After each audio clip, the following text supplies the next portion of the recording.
네, 여러분 안녕하십니까? 10분 서당 이야기 한자, 오늘 이제 60강을 시작합니다. 60강 첫 번째 글자는 안일미입니다. 자, 안일미의 글자 구조를 보니까 한일이 있고 나무목이 있죠?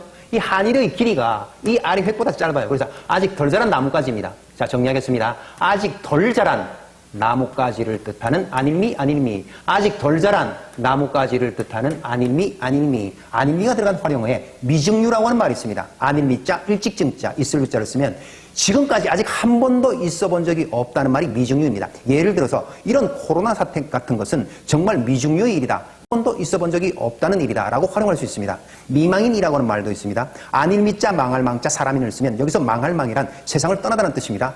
남편이 세상을 떠났는데 함께 떠나지 못하고 아직 남아있다는 그 혼자된 부인을 일컫는 말을 미망인입니다. 근데 남편이 죽었는데 왜 아내가 따라주고 해야 할지 모르겠습니다. 다음 글자는 만미입니다. 만미의 글자 구조는 입구가 있고 안일미가 있죠. 자, 그래서 아직 덜 자란 나무 열매를 따서 달콤한지 신지 맛있는지 맛을 본다는 뜻입니다. 입으로 아직 덜 자란 나무 열매의 맛을 보는 만미, 입으로 아직 덜 자란 나무 열매의 맛을 보는 만미입니다. 만미가 들어간 사자성어 중에 산해진미라고 하는 말이 있습니다. 외산 바다해 보배진 만미를 써서 산과 바다에서 나온 여러 가지 음식 재료로 요리한 진귀한 음식을 산해진미라고 합니다. 네, 다음 배울 글자는 손아래 누이매입니다. 자, 이것은 손아래라고 하는 것은 낮은 관계, 나이가 어리다든지 아니면 이모 관계냐, 삼촌 관계냐, 아니면 조카 관계냐, 이런 관계에서의 낮은 관계를 뜻합니다. 자, 글자 구조를 보니까 여자녀가 있고 안일미가 있죠. 자, 글자 이야기 정리를 하면 여자가 아직 나이가 어린 여동생을 뜻하는 손아래 누이매, 여자가 아직 나이가 어린 여동생을 뜻하는 손아래 누이매입니다. 형제 자매라고 하는 말이 있죠. 맏형 아우제, 손윗 누이자, 손아래 누이매. 이것은 여자 형제와 남자 형제를 아울러 일컫는 말을 형제 자매라고 합니다. 네, 다음 글자는 굿셀무입니다. 굿셀무의 글자는 두 조각의 이야기인데 지금 이 세 조각으로 제가 썼습니다. 원래 이 글자는 창과의 글자에서 이 획이 한일로 올라가 있습니다. 그래서 창을 들고 성을 굳건히 지키고 서 있다라고 기억하면 되겠죠. 글자 정리하겠습니다. 창을 들고 성을 굳건히 지키고 서 있는 굿셀무입니다. 창을 들고 성을 굳건히 지키고 서 있는 굿셀무입니다.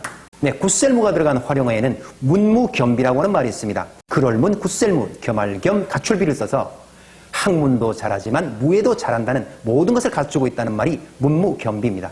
네, 다음은 곱절배입니다. 수나 양을 배로 여러 배로 늘린다는 말이죠. 자, 글자 구조를 보니까 사람인이 있고 설립이고 입구가 있죠. 설립 입구가 있는 것은 제가 24강 252번 거느릴부를 설명할 때 아주 자세하게 설명했습니다. 이게 쪼갤부 가를부인데 이 설립은 매울신의 글자입니다. 선을 새기다, 무늬를 새기다. 종이에 그려진 그 넓은 땅을 선을 새겨서 선을 그어서 작은 땅으로 가르고 쪼갠다는 말입니다. 자, 그런데 지금 매울신이 보이지 않으니까 설립과 입구로 우리가 머릿속에 정리하는 겁니다. 다시 한번 정리하고 가겠습니다. 서 있는 땅을 선을 가르고 선을 그어서 작은 땅으로 쪼개고 가른다는 쪼갤부 가를부입니다. 자, 곱절배 정리하겠습니다. 사람이 서 있는 이 땅에 씨를 뿌려서 농산물의 수확물을 여러 배로 늘리는 곱절배입니다. 사람이 서 있는 이 땅에 씨를 뿌려서 농산물을 여러 배로 늘리는 곱절배입니다. 곱절배가 들어간 사자성어 중에 배달민족이라고 하는 말이 있습니다. 배달민족 하니까 여러분들은 우리나라는 피자나 통닭을 빨리 배달해주는 그 배달민족이라고 하는데 그 배달하고는 다릅니다. 그때 배달은 나눌 배를 써서 여러 개의 물건을 집집마다 나누어서 돌린다는 뜻이 배달이고 여기서 말하는 배달은 우리는 당군의 자손이라는 뜻입니다. 왜 당군의 자손이냐? 이 당군은 박달나무가 심어진 신단수 아래에서 나라를 세웠는데 그 박달나무를 뜻하는 박달나무의 임금이 당군입니다. 자, 그래서 박달 배달 해서 박달의 음이 배달로 변한 것입니다. 그래서 당군의 자손이라는 뜻에서 배달민족입니다. 네, 다음에 배울 글자는 변할변입니다. 이 변할변의 글자 구조를 보니까 말씀 좌우에 왼쪽 오른쪽에 실사가 있어요. 그래서 말이 얽히고 꼬였다는 뜻입니다. 이것을 칠복 쳐서 바로 고친다는 뜻입니다. 그래서 원래의 말과 변했다는 뜻에서 변할변입니다. 글자 정리하겠습니다. 말이 실처럼 꼬이고 실처럼 얽힌 것을 쳐서 원래의 것과 달라진 변할변입니다. 말이 실처럼 꼬이고 실처럼 얽힌 것을 쳐서 원래의 것과 달라진 변할변입니다. 변할변이 들어간 사자성어 중에서 천재지변이라고 하는 말이 있습니다. 하늘천, 재앙재, 땅지 변할변을 쓰면 지진이라든지 홍수라든지 태풍이라든지 이런 자연 현상에 의해서 빚어지는 그러한 재난, 재앙을 천재지변이라고 합니다. 네, 다음 배울 글자는 알릴보, 가풀보입니다. 네, 글자 구조를 보면 다행행이 있고 옷을 입다, 복종시키다는 글자가 있죠. 네, 그래서 이 글자는 52강 545번에 다행행이 설명되어 있고 또 550번에 옷복이 설명되어 있습니다. 이 두 글자가 결합된 글자입니다. 자, 이 글자의 의미는 고을에 아주 골치 아픈 흉악범이 살고 있었는데 이 흉악범을 드디어 잡았다는 뜻입니다. 그래서 다행스럽게 잡은 흉악범을 몸을 꿀리고 두 손에 수갑을 채워서 죗값을 치르게 한다는 값을 보이고 이 잡았다는 소식을 알리는 다행스럽게 잡은 흉악범을 몸을 꿀리고 손에 수갑을 채워서 죗값을 치르게 하는 값을보, 잡았다는 소식을 알리는 알릴보입니다. 다행스럽게 잡은 흉악범을 몸을 꿀리고 두 손에 수갑을 채워서 그 죗값을 치르게 하는 값을보, 그 소식을 알리는 알릴보입니다. 이 글자가 들어간 활용어에는 보답이라고 하는 말이 있죠. 갚을보에 대답답을 써서 입은 혜택이나 은혜를 되돌려 갚는다는 뜻이 보답이라는 말이고, 보도라고 하는 말은 알릴보의 길도를 써서 일반 사람들에게 알리는 새로운 소식, 뉴스를 보도라고 하죠. 자, 다음은 부자부입니다. 부자부는 뒷면에 가득찰복이 결합되어 있는데 가득찰복은 41강 432번에 잘 나와 있습니다. 그래서 중간에 들어오신 분들은 앞강으로 돌아가서 빠른 배속으로 듣고 오라는 겁니다. 그래야지 이해가 잘 된다는 뜻입니다. 자, 글자 구조를 보니까 뒷면에 가득찰복이 있죠. 그래서 집안에 재물이 가득 차 있다. 그래서 부자란 뜻입니다. 부자부. 집안에 가득 찬 재물이 있는 부자부입니다. 부자부가 들어간 활용어 중에 부국강병이라고 하는 말이 있습니다. 강하게 한다는 뜻이죠.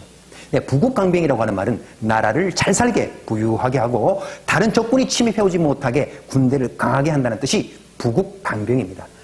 네, 다음 배울 글자는 비추입니다. 비추의 글자 구조는 손을 뜻하는 기호가 있고 덮을맥이 있고 수건건이 있죠. 그래서 손에 빗자루를 잡거나 아니면 수건 헝겊으로 만든 걸레를 잡고 청소를 한다는 청소 도구를 뜻하는 비추입니다. 글자 정리하겠습니다. 손으로 잡은 빗자루나 헝겊으로 만든 걸레를 뜻하는 청소도구 비추입니다. 손으로 잡은 빗자루나 헝겊으로 만든 걸레를 뜻하는 청소도구를 뜻하는 비추입니다. 이 글자는 단어는 있지만 우리가 굳이 알아야 될 활용은 없습니다. 그래서 다음 글자로 가겠습니다. 다음 글자 며느리부 아내부입니다. 여자녀에다가 앞서 배웠던 비추가 있습니다. 여자가 시집을 오게 되면 집안 청소를 한다는 말입니다. 자, 글자 정리하겠습니다. 여자가 시집을 오게 되면 빗자루나 걸레를 들고 청소를 담당하는 며느리부 아내부. 여자가 시집을 오게 되면 빗자루나 걸레를 들고 청소를 하게 되는 며느리부 아내부입니다.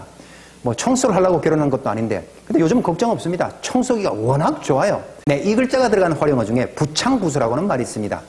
남편부 부를 창, 아내부 따를 수를 써서 남편이 노래를 부르면 아내도 따라 부른다는 뜻입니다. 남편이 주장하고 아내가 이를 뒤따른다는 뜻인데 가정에서 부부 화합의 도리를 일컫는 말입니다. 근데 요즘은 그렇지 않습니다. 바뀌어야 돼요.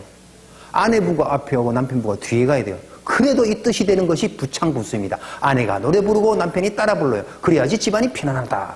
그것이 요즘에 적용되는 부창부수입니다. 네, 그러면 60강에서 배웠던 글자 머릿속에 정리해 봅시다.